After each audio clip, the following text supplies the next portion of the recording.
Okay, chapter 3, section 3. We are going to prove that lines are parallel. So we're going to do something a little backwards today. This is like the other half of the dance. Like first we already had lines that were parallel, and here are all the things that we know. Like we knew that when lines are parallel, that the corresponding angles were congruent. We learned that the alternate exterior angles are congruent when the lines are parallel. We learned that the alternate interior angles are congruent when the lines are parallel. We learned that the same side interior angles are supplementary when the lines are parallel. But what if we don't know that they're parallel and we're trying to prove that two lines are parallel? I mean, think about it. Like when people lay down train tracks there, it should probably be pretty clear that they are parallel. Because if not, there's going to be a disaster that first time a train rolls across it. So, one of the big words that we are going to see a lot today. So notice yesterday we learned the corresponding angles postulate. But this one is called the corresponding angles converse postulate, but really most of us call it the converse of the corresponding angles postulate. So this word converse, you're going to see over and over again. It means that we are going to do the backwards version of what we did yesterday.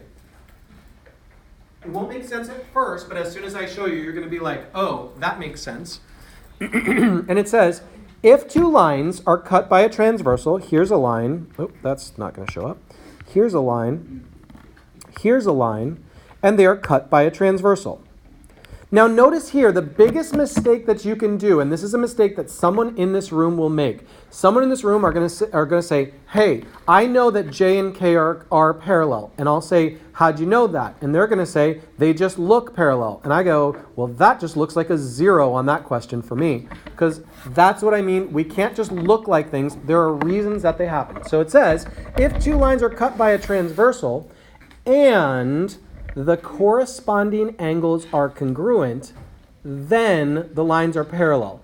So here's what we did yesterday. For just a moment, yesterday I said, and this is important, yesterday when we did the corresponding angles postulate, I said that if these are parallel, then the corresponding angles will both match up. Well, guess what? It works backwards as well. If I tell you that angle 2 is congruent to angle 6, angle 2 is congruent to angle 6, well, those two are corresponding angles, right? Like we see that they're corresponding angles. They're both in that upper right-hand corner. Well, if they are congruent, then the only way that would happen is if, in fact, the lines are parallel. And how would I use that in a proof? I would use the converse, meaning the backwards version of the corresponding angles postulate. So this is just like what we did yesterday, but backwards. So yesterday, if they were parallel, then those two angles were going to be congruent. Now, if those two angles are congruent, then the lines must be parallel.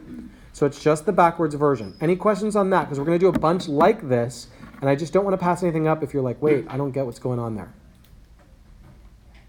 All right. Next, and this is the good part, if you learned yesterday, today should be cake for you. This is the alternate interior angles converse, and then we're going to do the alternate exterior angles converse. So these are just the backwards version of the other two. And this says if two lines are cut by a transversal, okay, here's two lines cut by a transversal. It never said they were parallel, it just says two lines. And the alternate interior angles are congruent. Okay, let me just go, here is an alternate interior angle, here is an alternate angle. If those two things are congruent, then the lines are definitely parallel. The only way that would happen is if these lines are parallel. And then if I had to do that in a proof, why can I say those lines are parallel? Because of the converse of the alternate interior angles. So when you see this word converse, it's because you are trying to prove that two lines are parallel. If they've already told you that they are parallel, then don't say the word converse. Don't. Because we're trying to prove that these lines are parallel. That's why we're using this word. We're working backwards. Gio, did I answer your question or did you saw it? No, I have a question. I'm confused on what you mean by the opposite of yesterday's because Okay, so let's talk about yesterday. Yesterday we learned this. The alternate interior angles theorem said this. This is yesterday, okay? This is yesterday's lesson. Mm-hmm. I tell you that these two lines are parallel. Mm-hmm. Then you can then tell me, because of that, that this angle and this angle are congruent. Why? Because of the alternate interior angles. Because of the alternate interior angles theorem. That was yesterday. Well, today, let's say I've got two lines, Oh, wait. and I see that the angles are in fact congruent. Well, then that must mean that that happened because the lines were parallel. So That it's is the converse, but the backwards version of that. We're just going in the reverse order. So it's the same thing. The only thing is we add the word converse. Well, it's the difference is in the first scenario, I told you they were parallel. In the second one, I told you that, so like in the first one, I told you that this was true. In the second one, I told you that this was true. So all we add is the word converse and that's it. That's the difference in the words, yes. So anytime I see that word converse attached to one of these postulates, I know that what you're trying to do is prove that these prove that these lines are parallel. So guess what? The good news is that if you understood this so far, then the alternate exterior angles converse should be the same as well. It should make perfect sense. Yesterday, we said that if there are two parallel lines, then the alternate exterior angles are congruent. That's what we said yesterday, like those two. But today, I'm going to say the backwards version of that and go, well, wait a second. I know I just covered up people's writing there, so give me a second. I'm going to say today, well, what if I don't know they're parallel? Well, if you see this, and you see that those two alternate exterior angles are congruent, the only way that would happen is if these two lines, in fact, were parallel. Those are the parallel lines, so I would know they are parallel. That is the converse of the alternate exterior angles theorem.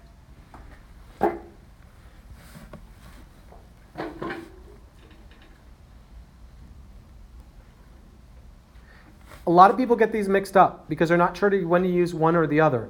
When you're saying converse, again, I'm going to keep beating this into your head over and over again. When I say that word converse, it means that I don't know they're parallel already. I'm trying to prove that they are parallel. So that word converse is already there. When you say it, I'm going, oh, they must be trying to prove that two lines are parallel. So that's the word that I'm expecting. If you already know they are parallel, you are not going to use that word converse.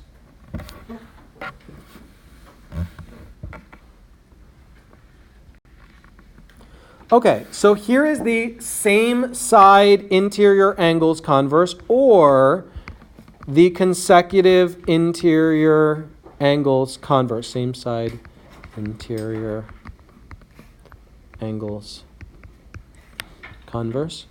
We can call it either one. Same side interior angles converse or consecutive interior angles converse, same thing. And remember yesterday we learned that if two lines are parallel, then these two same side interior angles will be supplementary.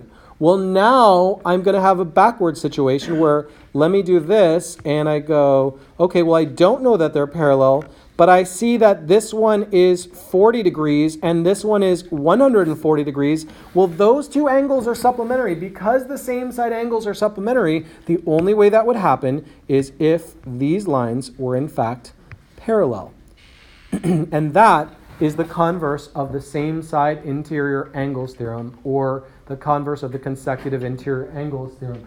Both of them, same name. Some people use one, some people use other. I want you just to know that they mean the same thing. You will see both.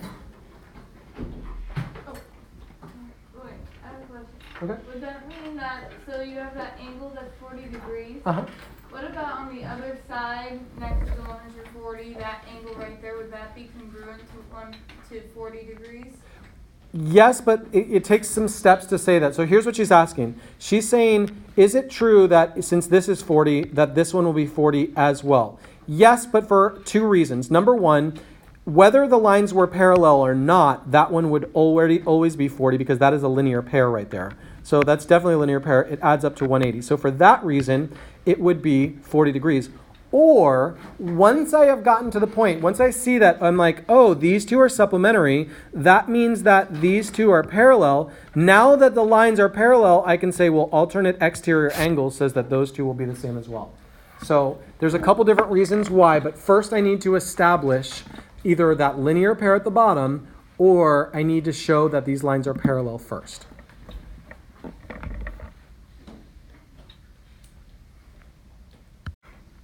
Okay, continuing on. Next, we've got the transitive property of parallel lines. If two lines are parallel, let's take this line by line. If two lines are parallel to the same line, bless you. So here are two lines that are parallel to the exact same line. So I'm just going to label these with numbers so you know what I'm talking about. Here's line 1, line 2, and line 3. Number 1 and number 2 are both parallel to 3, right? They're both of them. Both 1 and 2 are parallel to 3. Or if you want, you could say both 1 and 3 are parallel to 2.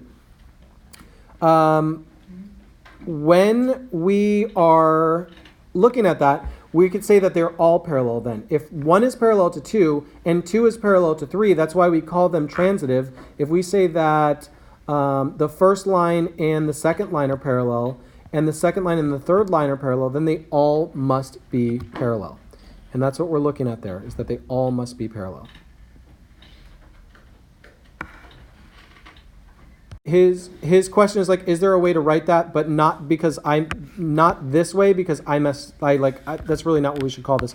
Let's call this line AB. He's asking, is there a way to write it? Line CD and line EF. Okay, 3 separate lines. So line AB is parallel to line CD. And line CD is parallel to line EF.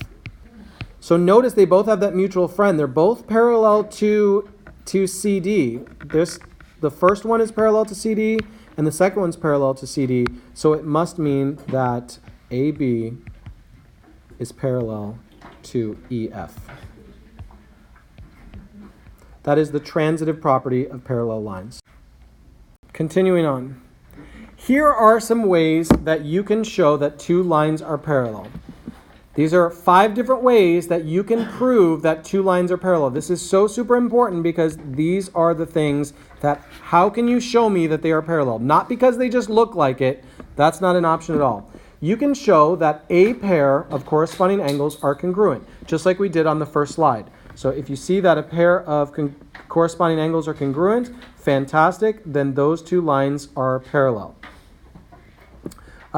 You can show that a pair of alternate interior angles are congruent. You can show that a pair of same side interior angles are supplementary.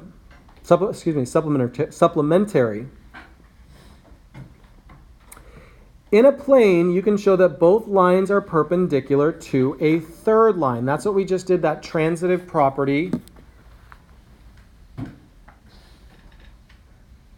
We can show that both lines are parallel to a third line. These ones are basically the same ones, except for one is talking about in a plane. And we say in a plane, it just means like this. Is that, let's say that this top line is parallel to the bottom line. If those two are parallel, and there's a line in the middle that is also parallel to them. Let me just redraw that. Sorry, that does not look very good. In a plane, if this middle line is parallel, let's do like that. If this is parallel to the first line, and the first line is parallel to the last line, well, then all those will be parallel as well.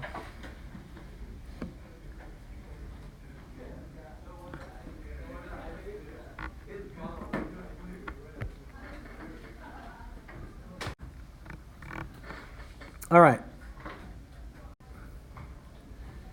It's asking us which segments are parallel. Let me tell you the worst thing that you can do here. Let's say that you decided to do this. You decided to go, oh, these two lines are parallel. Why might I say that those two lines are parallel? What would be a reason that somebody would give to me for those two lines being parallel? You don't even think too much. Why would somebody say that to me? Because they look like it. That would be a terrible reason. So don't do that. Don't get stuck in that. Or they might say, but what about these two? These look like they're parallel. Don't do that either. You need a reason to show that they're parallel, and we know some things there. So let's take a look here. I have all sorts of different angles there. Those angles don't seem to match up. Like I see 24 and 22 and 36 and 38. So here's what I've got is I've got some lines here. I've got a line going this direction. And I also have those other two lines. So remember, what our goal here is to find out that either the corresponding angles are congruent, the alternate interior angles are congruent, the alternate exterior angles are congruent, the same side interior angles are supplementary. So those are what I'm looking for. So let's take a moment and think about this. What could we do with these numbers? Because it doesn't look, now I'm emphasizing that it doesn't look like they're actually going to end up being parallel. But maybe something else is going on here. Wouldn't you be able to add 24 and 36? Let's try that and see what happens. So we know by the angle addition postulate, one of the things that we're allowed to do is add these two together, and we would know how much this angle is. So what is 24 plus 36? 60 degrees. So that angle that I have highlighted in black there is 60 degrees. Okay, so what? I actually very much like where you're going. Keep going. So then you would add 22 and 38. Let's add 22 and 38. What do I get when I add 22 and 38? 60. Interesting. That didn't look like anything amazing at first, but what does that tell me? Right? What do I get from that? That line AC is parallel to BE. Why? Because you added them both up and got 60 on both sides. Okay, so since they're both 60, but why does that prove that you're not wrong? I'm just challenging you here. Why does that mean that these are parallel? The angle addition. The angle of addition postulate just allowed me to add them together. That says you're allowed to add them together. But they could have added them up and they would have ended up as different numbers. It could have been different. They're not, but it could have been. So why are these two lines parallel? I'm trying to prove that two lines are parallel, and those two angles, those ones we identified, are in fact congruent. Yes, sir? Corresponding angles. Right, except for not just they are corresponding angles, so we're going to use the converse of the corresponding angles postulate. Because these are the same, this angle is the same as this one. These two corresponding angles are in fact the same. That means that these two lines must be parallel. That is the converse of the corresponding angles postulate. I'm confused why it's a converse. Because we don't know that the lines are parallel. Remember when I said for all of these things, for all of the things today, if you have to work backwards to try to show that they're parallel, then that word converse should be in there. If we just put corresponding. You would get it 100% wrong, not even half points. I mean, I'm not even trying to be funny there because it's two totally different things. If you said the corresponding angles postulate, what you're telling me is you already know that the lines are parallel, so you're trying to prove to me that those angles are congruent. But that's the exact opposite of what we're doing. We knew the angles were congruent. We are trying to prove that the lines are parallel. We're going backwards. So here's my secret. Again, I'm going to keep giving it to you. If what you are doing is showing me that the lines are parallel, if that is your end goal, is to be like, look, bro, they're parallel. I proved it to you right there. Then that word converse should be in there. Now, the other part still says corresponding angles postulate, but I needed that converse in there to know we're doing this the backwards version. Instead of going from saying the lines are parallel, therefore the angles are congruent, we're saying the angles are congruent, therefore the lines are parallel. We're going backwards.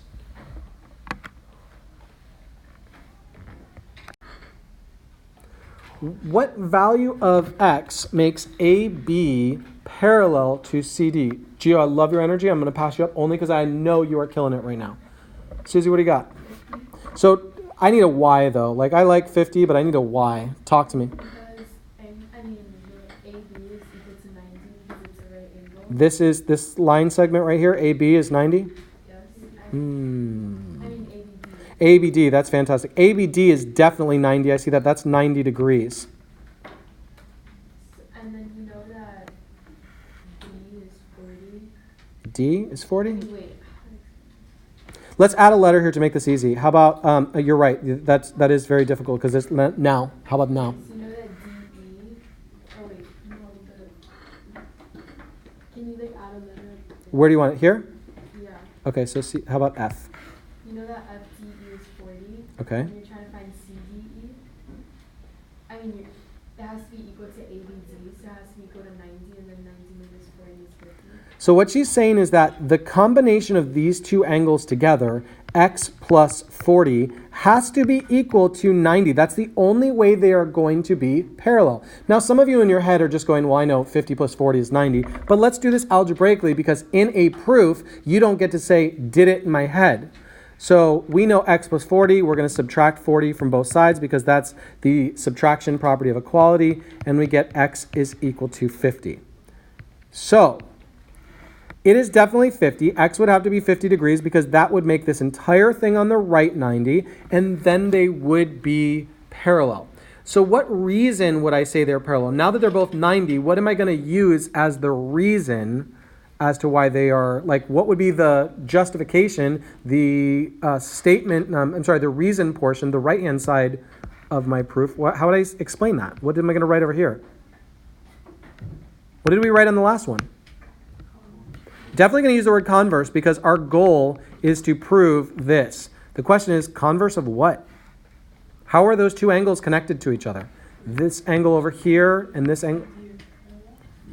Well, are they alternate interior, alternate exterior? Are they same side interior? Are they corresponding? What are they? I have a question. It has nothing to do, but like, you know how in a proof sometimes you can put like definition of something? Like you can put like definition of congruency or something like that? Yeah. How would you be able to apply that in a converse or no? No. Okay. That's all I have. So I'm sorry, what were those? How are those two angles connected to each other? They're corresponding. These are both corresponding. Notice here, if you look at it, if you're not seeing it, if you're like, I don't see why they're corresponding, then check this out. Two lines crossed right here. This one is in the upper right-hand corner. Two lines crossed right here. The one that we're talking about is 90 degrees, which is the upper right-hand corner. Like, we're looking at that 90 degrees together, which fills up the entire right-hand corner there. So that is the converse of the corresponding angles postulate.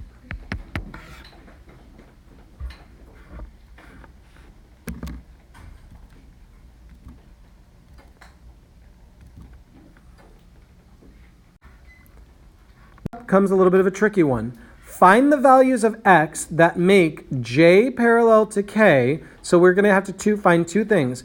We want to see what numbers y and x have to be to make this parallel to that, and this parallel to that, L and T.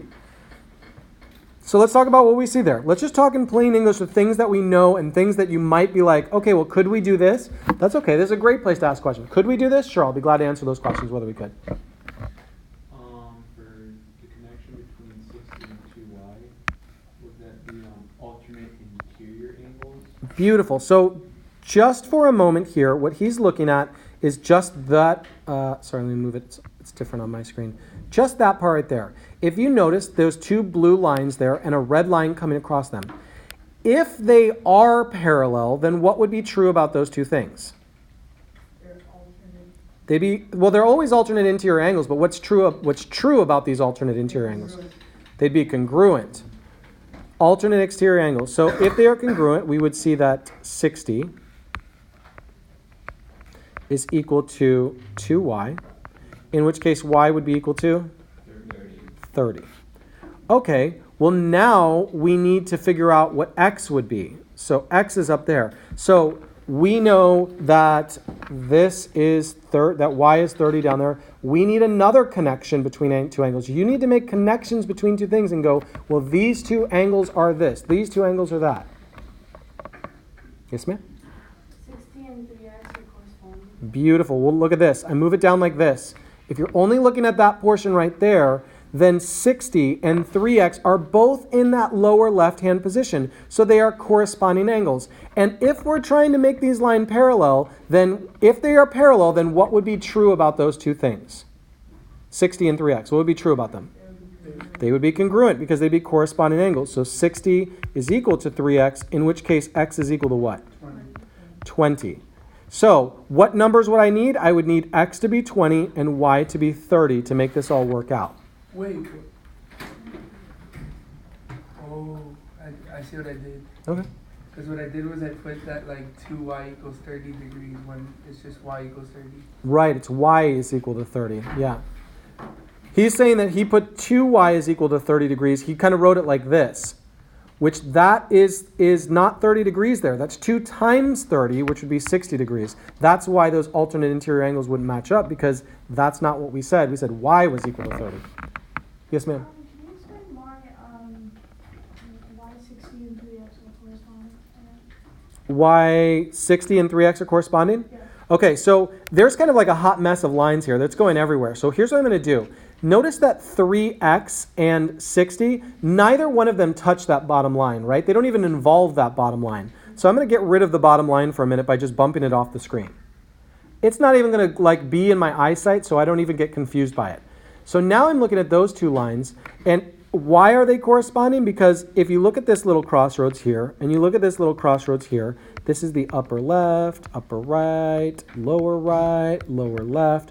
Over on the other one, here is upper right, lower left. So notice that both 3x and 60 are both in the lower left, so that makes them corresponding angles, which, if we want to make these lines parallel, then x would have to be 20, because if it were any other number than 20, then they would not be parallel.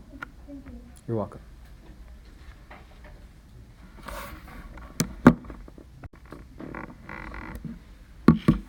Okay, so we have got snakeskin here, and this is interesting because it's an actual snakeskin we're looking at, and some interesting things that we know about it.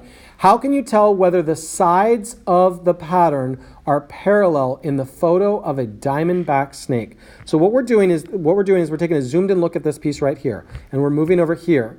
Now here's what they are showing is they're talking about these lines on a diamondback. Let me switch colors because it looks like I'm just drawing red over red.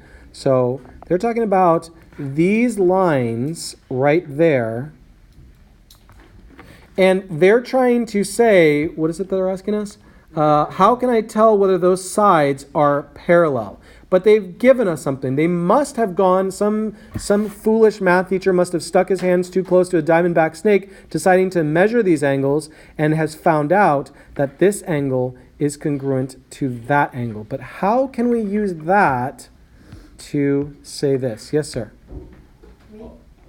Wait, me or alternate interior angles converse?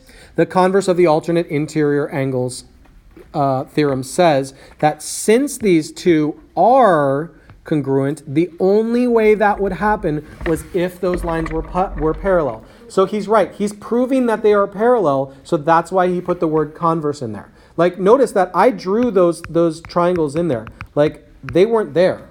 Nobody ever said they were parallel. But what they did tell us was this.